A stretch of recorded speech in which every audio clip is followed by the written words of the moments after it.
자, 오늘은 이 책이죠. 예. 서점에서 이거 한 달 전에 샀는데 쭉 읽어봤어요. 왜 이 책을 소개했느냐? 음,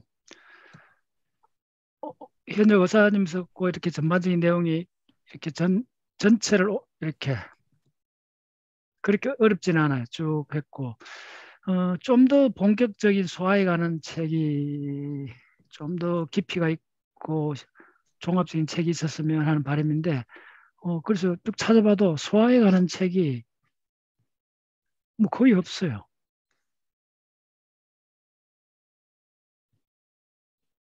거의 없어요. 소화에 관한 그게 무슨 말이냐면 한번 생각해 보세요.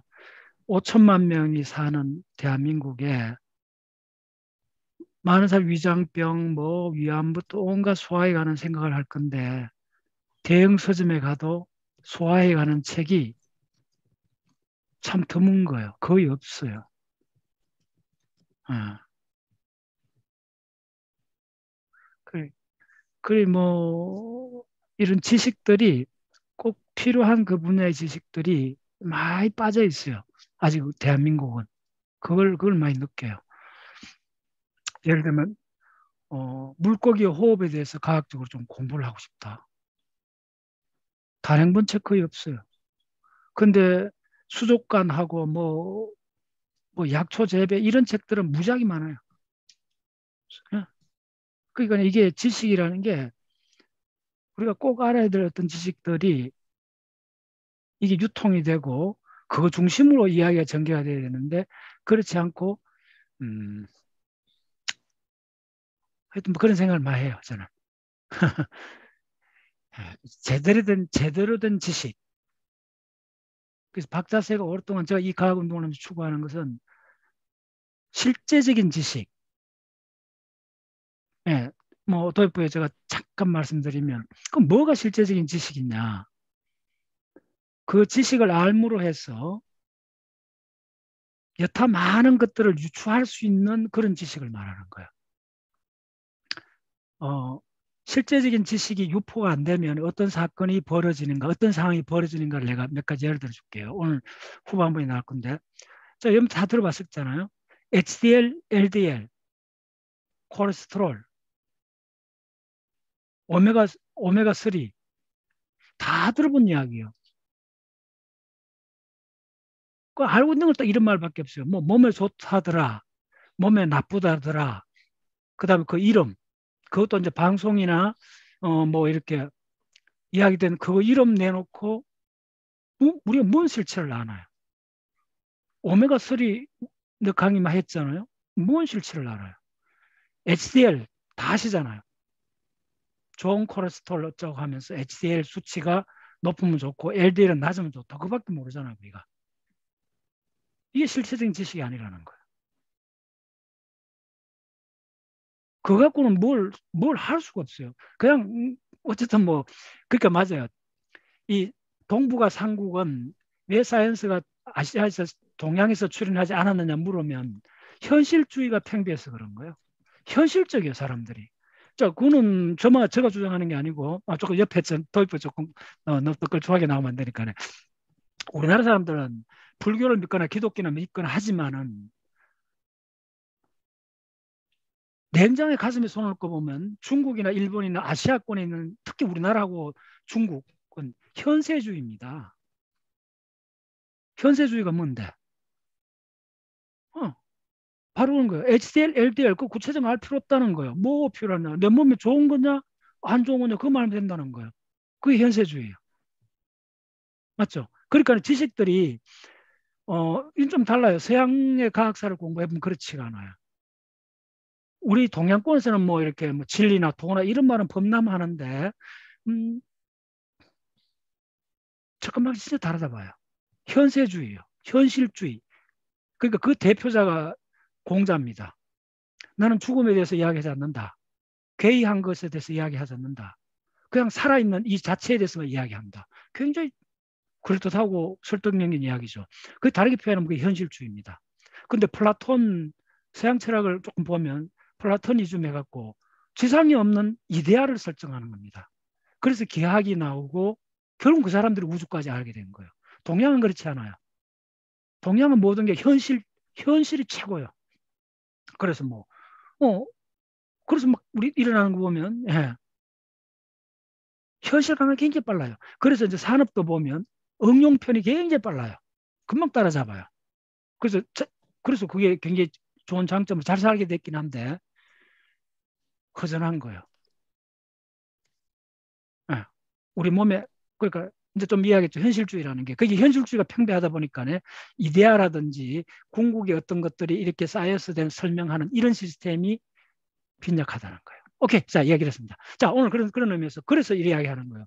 소화에 대해서 우리 사회가 조금 생각해 본다면 이런 책은 수십 권 있어야 될 거 아닙니까? 여러분들 다 하고 위나 속 뭐 이거 하면서 한두 번 탈라본 사람도 있을 거고 뭐 그럼 과학적으로 접근해 보고 싶은데 예를 들면 달랑 이거 한 권밖에 없다. 그러니까 우리 사회는 이런 측면에서 아직 성숙되지 않은 거예요. 그게 왜 그랬냐? 현실주의, 현실적인 거는 굉장히 많아요. 놀라울 정도로 많아요. 그런데 조금 나가서 실체적인 거가 부족하다. 소장에서 하는 것도 굉장히 복합적이긴 하지만 일단 어느 정도 이해가 돼요. 따라가면 돼요. 그런데 소장에서 마지막 그 소장 육모에 있는 육모 돌기 하나에 3,500개의 세포가 있고 그에 점액을 만든 글로벌 세포가 있고 파네스 세포가 있고 엔테로사이트 세포가 있고 엔테로크라인 세포가 있고 이런 종류의 세포들이 하는 것들은 그냥 따라가면 돼요. 그런데 그 세포들이 흡수하는 거예요. 엔테로사이트, 소장 육모에 있는 엔테로사이트 세포가 흡수해갖고 모세혈관 실전을 전달해주고 나서부터 엄청 복합적입니다. 자, 해주고 난 영양물질은 그 모세혈관을 타고 어디로 가느냐 하면 간 문맥을 타고 간으로 갑니다. 잘 들으세요? 간 문맥을 타고 간으로 갑니다. 그래서 간에서 뭔가 일어납니다. 그리고 망막합니다. 왜? 간이란 기관은 우리 인체 조직에서 가장 클 겁니다. 1.4kg입니다. 이만합니다. 이만한 덩어리입니다.